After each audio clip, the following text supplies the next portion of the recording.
From the real estate, interior design, and design and build experts at the Penzo Group comes a podcast that covers all things home. For our team, a home is so much more than the sum of its four walls. It goes beyond. A home is our sanctuary, a place to create memories, build routines, and shape our futures. Through a series of captivating conversations with guests who are industry experts in their fields, we discuss their lives, passions, and their most personal and intimate spaces, their homes. Welcome to Beyond Four Walls, where we explore the soul of living spaces and celebrate the essence of what makes a house a true home.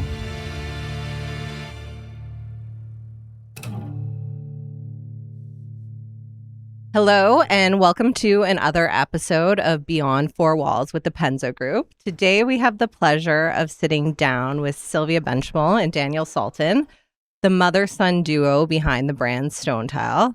It is such a pleasure to be with you today. Urban Blueprint, our design and build company, it's really started to feel like Stonetile is our second home. It's such an amazing shopping experience. Our clients love to come source their countertops and tile and hardwood flooring from here. I want to first start off with introducing Sylvia. You founded the business and you are just such a visionary. And when you founded it, it was rare to see women working in the construction and the build industry. And you just persevered with your passion and purpose for bringing cutting edge design to the marketplace. And Daniel, you had the opportunity to watch your mom fulfill her entrepreneurial journey and started working at the company at a young age. Yeah. So Daniel, you started working in the Stonetile warehouse at the age of 14. Is that correct? Yeah, it's true. Yeah.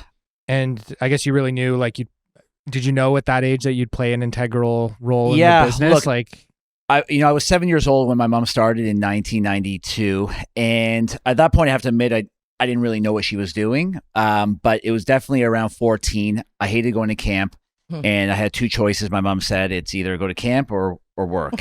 So I chose work, and she put me in the warehouse. And yeah, truthfully, from that summer on, I really in my heart knew what I was going to do for the rest of my life. So yeah, I was very blessed early on. Amazing. And just to go into a bit more of an introduction to you, you did your honors BA at the University of Toronto.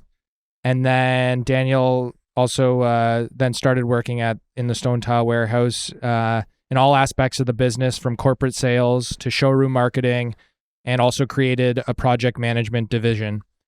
Daniel has also expanded the business through product diversification, introducing wood, vinyl, and slab products, as well as physically expanding the business to Montreal as well. Yeah, and look, while like I said, I always wanted to get into this business. I knew education was important, so that's why I chose to go to U of T, and that's actually where my mom went to school in her years. And where we met as well. And where we met, which is coincident. Yeah. And we're here 20 years later, and that was always a nice surprise.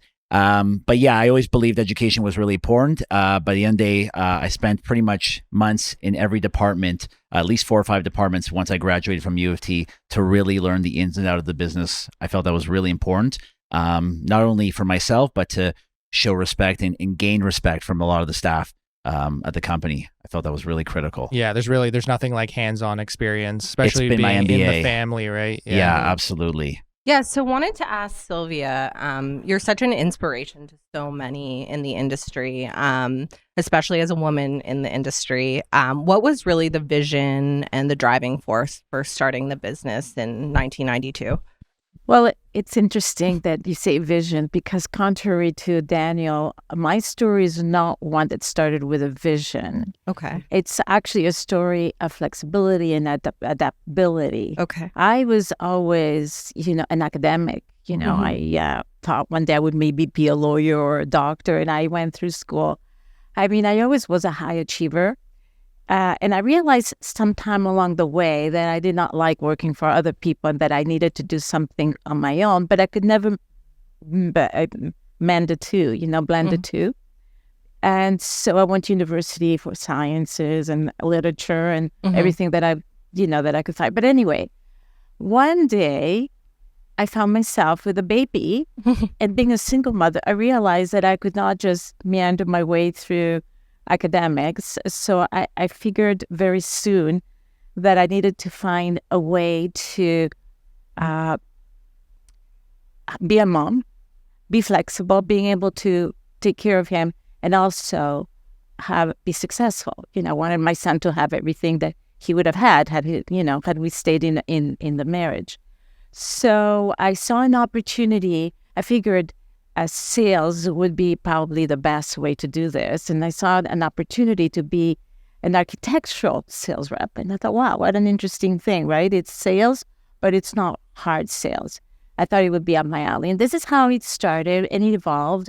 And one day I figured that I could do it better because I listened to the architectural world, and I knew that they were craving for something that was not common. They wanted different things to use in their projects. They wanted what else is out there. And the status quo, at least in Toronto at the time, was just always the same thing. The porcelain world was one of commodity. It was never fashion-driven. So during in 1991, 89, 90, there was a huge recession in Canada. And at the time, my partner and I thought that this was a good time to start. And we started writing to all the quarries in the world, trying to figure out things that were different. And we kind of told them what to do. And so this is how we started with Stone, which is ironic because we revamped the Stone program big time lately. So that's how it started with zero capital. Yeah, there's That's a great amazing. video of you that I saw.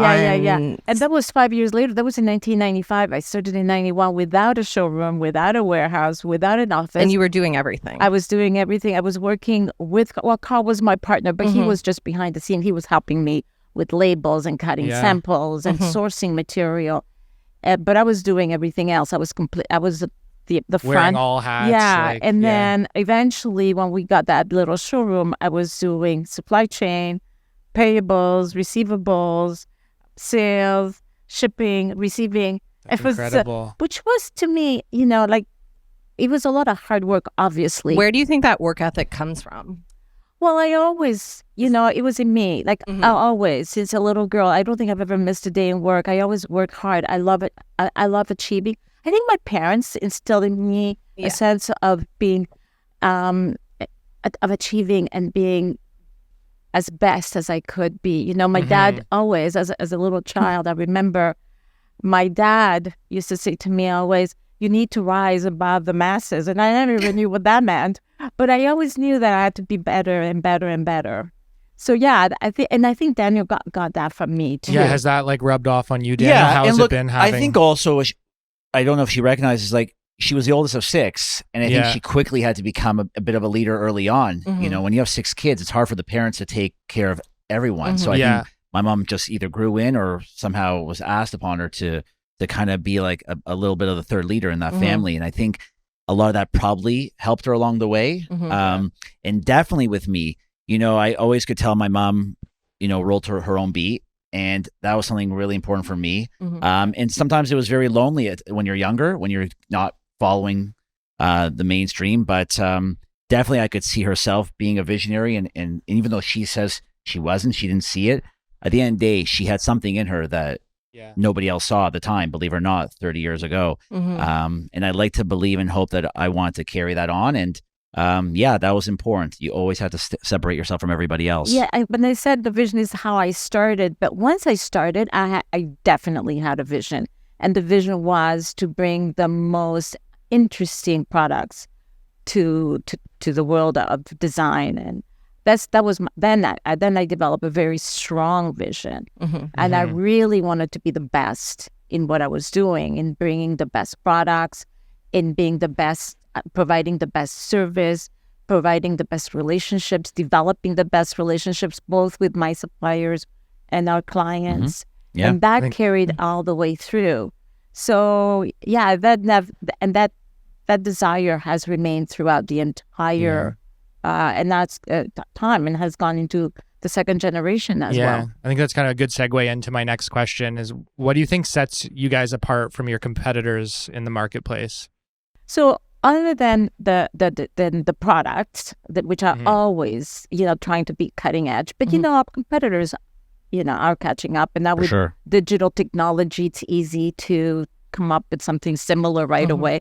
Whereas at the beginning, we always had a couple of years ahead of everybody else. Yeah. But I think that it is we do a lot of. I started with commercial work, which was very difficult. You need to really understand the life of a project, how it starts, how to nurture it, how to nurse it, how to make sure that you don't lose it, and how to close it, right? And that knowledge is probably what set us apart from everybody else. It's not a very easy thing to do. There's very few tile companies in North America that do it well. And I think that Stonetile is probably one of the top, probably 5 in North America, I would say, that really knows the world of commercial work. And so I think that's number one. And of course, relationships and service. I mean, the service, being able to develop trust and with your client and knowing that you can do it. I think that that's really... Yeah, no, we've always absolutely. had amazing relationships with all of our reps Relationships are critical. here. It's huge. I think my mom also knew how to put a really great sales force behind her early on, and I think that's something we've kept 20, 30 years later. Very, very important that we didn't mention already. And service and operations.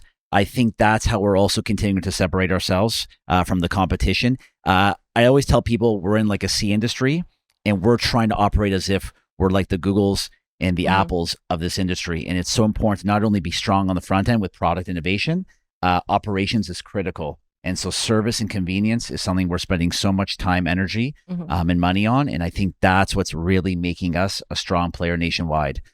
Yeah, and that's, I think, what Daniel's strength and vision has been, is to turn Stonetile into an A-type kind of industry, bringing in very developed ITs. It's not sophisticated. It hasn't, you know it, construction's not very sophisticated. Even though you're working on all these multi-million-dollar projects, people have not innovated. Yeah. And it's difficult. So while we do struggle, we still believe that we can be at the forefront of that and try and push customers and clients to adapt and evolve more so that we can have a lot more efficiencies, a lot of inefficiencies.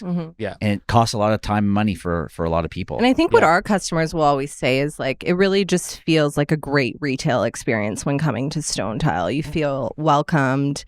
It feels elevated and luxurious, and it's about the relationship. And I know they always feel so comfortable when they walk through the doors of the slab division or the showroom.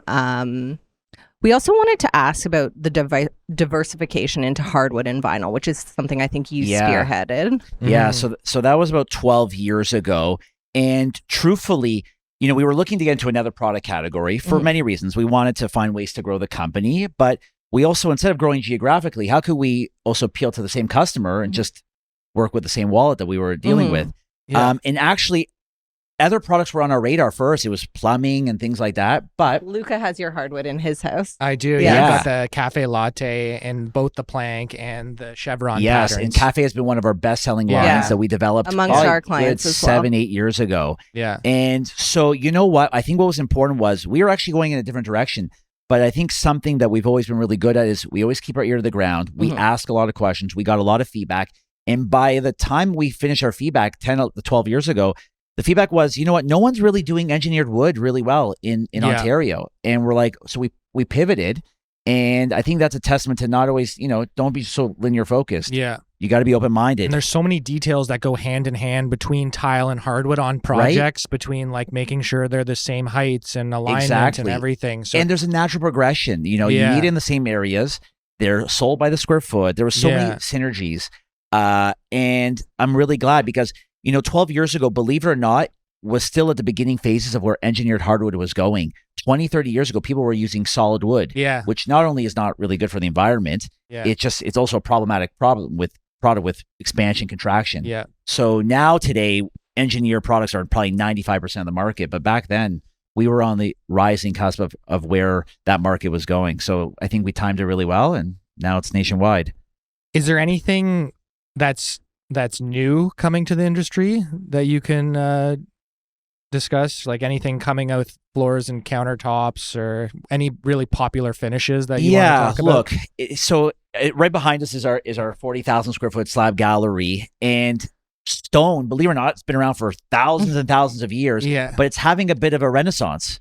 Very Would you much agree? so. Yeah. I think people are going back to pure elements, like more like Yeah, real we've noticed that. stone, and Yeah. just because I don't know if it's the romance, people wanted to go back to experiencing beautiful things, and as much as quartz and porcelains have come, to extreme levels of looking beautiful like the stones, but it's never the same. Yeah. So people are trying to We just find our clients are taking more risks lately too, especially with color. Yeah. And probably social media is helping. Yeah. They want like It's- their house to be unique, and I Yeah. feel like a stone is like such a good It's way art. to It's like art. Yeah. find something that's one of a kind. That's right. And also, it just occurred to me that for years and years, the world in Canada was very gray, right? Yeah. Gray stones, beige, whites. Oh yeah. And then I think all of a sudden people are craving drama. Yes. They want 100%. beautiful splashes of color, right? Mhm. And Yeah. I think that's why another reason for the Many of our comeback. clients are now purchasing Calcutta Verde and Yes, It's really popular Like, who now, would very have good. picked that Greens are 10 years huge. ago, Yeah. right? yeah. Everybody was picking very neutral colors. Mhm. People were Yeah. afraid. They were building to sell, and they were afraid of making strange Mistakes or- decisions yeah. and mistakes. And I think people are now building for themselves, and which is a great idea, because I think that those situations they sell better Mhm. because people can see that it's a lived-in home, right? It has Absolutely. character, and so yeah. Mhm. How do you guys stay up to date with trends and innovations in the industry? Yeah, like first off, I think it's one thing to keep your ear to the ground, which is really important. Yeah. Traveling, I think, is a huge part of what's made us successful. I think I've been Yeah. blessed to always follow my mom around the world and all her travels. And I think that's a big thing for anybody, whatever industry you're in. Yeah. You get to see the world. You see what other people are doing. That's an and you're not- amazing right? perk of the so business. For Italy, I was what kind I of was- places I was going to ask? I was 17, obviously my Italy. first trip to Italy. My mom took me on a buying trip, and that like exposed my whole life to Italian fashion. Oh, So yeah. not only in the flooring, but my style of clothing changed automatically, right? Yeah. So I think that our love for travel really has impacted our ability to stay ahead of trends. Mhm. And I think also at the same time, my mom saw good, beautiful products. She saw it, had an eye for it. Mhm. And I don't Mhm. think necessarily everybody has that. So Yeah. I think at the end of the day, you can't teach it. I think travel and asking and seeing what's around the world helps. But I think you also have to have an eye for it. So for example, I'm going to be going to Milan in April for the Salone di Mobile, Yeah.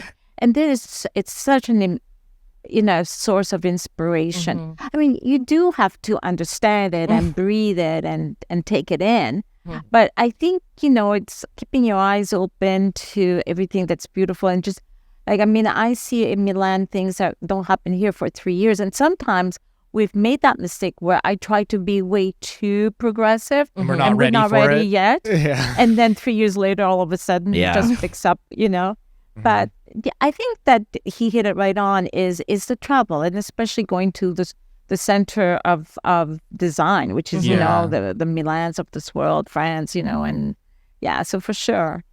And it's not very hard to do, It's Mhm. Yeah, I can think of worse places to Yeah, be. exactly. Yeah, Right, it's you don't amazing. have to- We love yeah, Italy. yeah, Yeah, our exactly. dad's we- from Italy. We love it. Yeah. And it's such a It is. source of We try to Everything go there is once so every year beautiful. as well. Yeah. And even sometimes you see things that are not even yet in fashion, but it's so inspiring that you bring it in as you kind of incorporate it as well. Mhm. So understanding beauty is being able to blend it all, right? Which is what happens in Italy. The Yes. old, the new, the Yeah. future, everything is there, and it's But you have to take risks with fashion. You do. Mhm. And I think that's something that we've been really strong as is Mhm. there are a lot of products in our showroom that we're known for, but Mhm. people might still veer towards that gray or the Mhm. beige. Yeah. But I think you got to find a way to separate yourselves, and fashion was our ability to do And that. another way too is you align yourself with the right suppliers who are Yeah, also huge. like-minded, Yeah. who are also looking at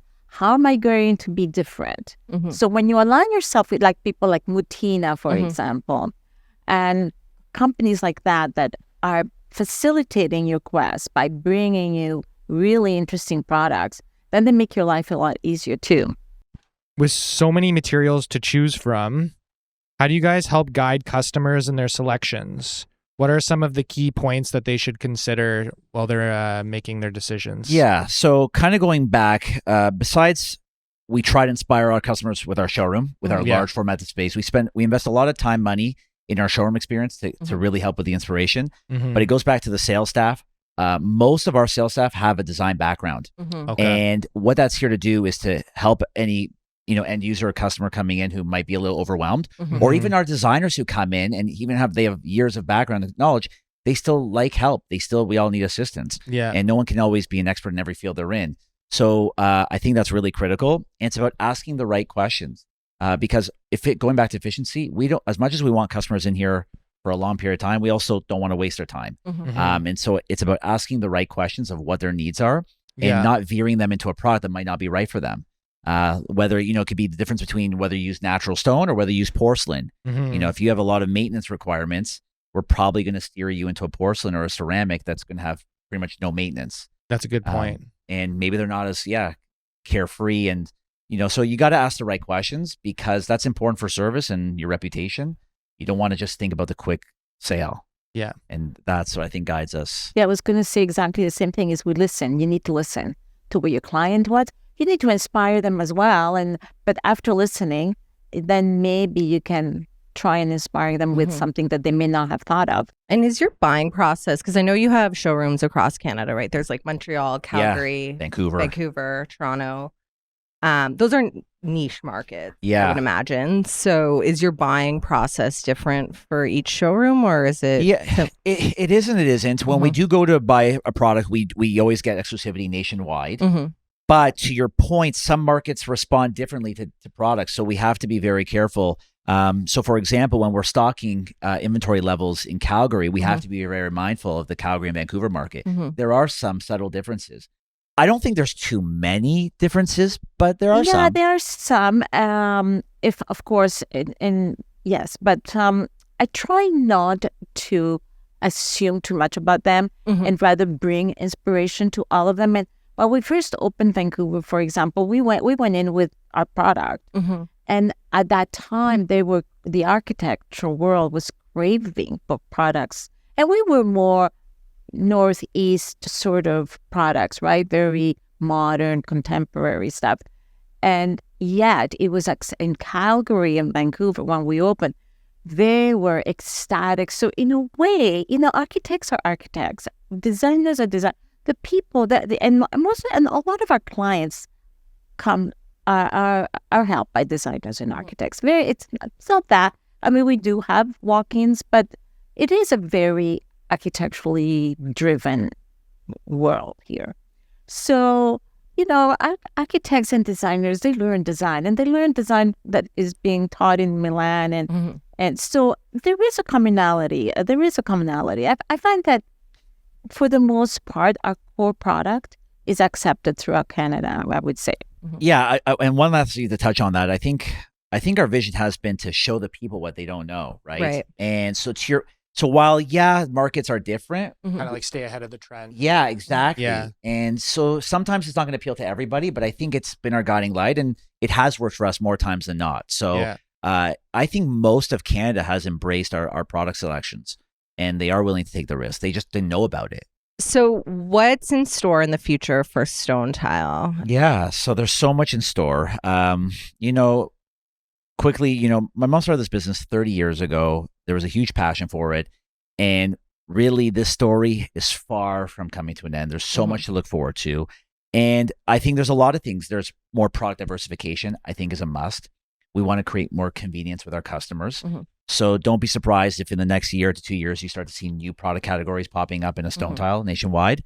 I think geographic expansion is also on the rise. Within Canada? Within Canada and the US. Nice. So I think what we're most proud about lately is our launch of e-com, which is pretty revolutionary in our industry. Yeah. E-com's not new to many industries, like even furniture. But in the flooring industry, very few players in North America are doing it, something we're really proud about. And we just launched that a couple months ago in the US. So Amazing. I definitely think that's going to catapult us with physical locations in the US in the next couple of years. You probably have consumers that also have houses Yeah, in the and US we do and supply feel in the comfortable US. with We you? just Yeah. have never had physical locations. So yeah, we supply Miami, New Yeah, York. we supplied a few W hotels by Wonderful. designers and architects Yeah. in Toronto. So, for example, we did the W Hotel in Atlanta, the entire hotel, all the rooms, all the washrooms, Yeah. and the Nice. one in Minneapolis. We supplied Madison Square Gardens, also the without Amazing. soliciting. It's all architects from Toronto that do work in the U.S. Yeah. And a lot of work in Miami. Yeah. No, we've been fortunate to get a fair amount of business in the U.S., but that's something that I think to go to a whole other level will require not only distribution centers, but also physical galleries like we have here in some of the key cities, in the U.S. So that's really exciting. So yeah, those are between product diversification and geographic locations. But we also now have sales reps in cities we're not in. We now have sales reps in Halifax, Edmonton, Saskatchewan. So you can still sell in those areas. Yeah, we're fueling the market Amazing. with our products in different creative ways. So lots to look forward to. Yeah. So before we wrap it up, I just want to close with a few somewhat abstract questions for each of you to answer individually. We ask all of our guests on the podcast. As you're both experts in the details that go into thoughtfully designed homes, we're interested in hearing your perspectives. How do you define the concept of home, and what does home mean to you? Individually can answer. So home needs to be the place you want to be. It's a place that you want to feel comfortable. The place that it's like the womb, right? It's where you want to be. You need to be cozy, and you want to be there all the time. So I remember years ago going to see beautiful homes that I didn't want to stay very long because it was just so not welcoming. So I think that's a home. A home is a place where everything is comfortable. So in the world of contemporary design, it's a little difficult because it's all about the details, right? And but I think that for me it's a place that you really want to rush home. It's a place where you want to gather your family in the kitchen, and you want to, and that's where you want to be. I mean, that's my Look, a home has many purposes, right? And I think everyone associates a home in different ways, whether it's putting a roof over your head, shelter, or to make it beautiful. I think for us, we want to do our part in as best as possible, helping to make it as beautiful as possible. And that doesn't necessarily mean you have to spend a fortune on it. There are ways to be creative and make it unique. So I think that's what we try to do, is to help make a home as unique as possible. And what is your favorite room in your home? God. It's so funny that you say that. It's a tough one. I know. I love my home, and I love every single room very, very much. I mean, I guess I'm lucky. I have in the morning, I like to sit in a certain area to have my coffee because the sun is just rising and it's just beautiful. And in the evening, I just love to go into my bedroom because it's also Western exposure and the sunsets are so beautiful. And I just love my room, and I kind of poke around and do my thing there. But I think I'm fortunate. I really like every room for different reasons. Yeah. Amazing. Yeah, probably for me, the living room, because it's probably where I spend the most amount of time. It's where I can entertain. And we're fortunate enough to put a lot of our products in the home. Yeah. And I think we've mixed, our herringbone and chevrons, Yeah. our tiles in the front foyer. So probably the living room, because it's probably where I spend the most time. That was my answer too. I don't really cook a Yeah, lot. I love my living room. Yeah, mine was my bathroom. Yeah. Yeah. Well, my bedroom is an ensuite, and I love my bathroom too. Yeah. And we have I have all natural stone. Yeah. And it's just so beautiful. That's the beauty about natural stone, is that you grow to love it more and more as time goes by, because it's organic. It has a life of its own. Beautiful. Well, thanks a lot for joining us. Yeah, on thank the you podcast. so much. This was No, an our honor. pleasure. Congratulations on all your guys' Yeah, success. we can't wait to see what the And future. thank you for all, the loyalty and Of course. appreciation over the years. Thank It means you. a lot. To all of our listeners as well, don't forget to check out the Stonetile showroom at 1451 Castlefield Avenue in Toronto.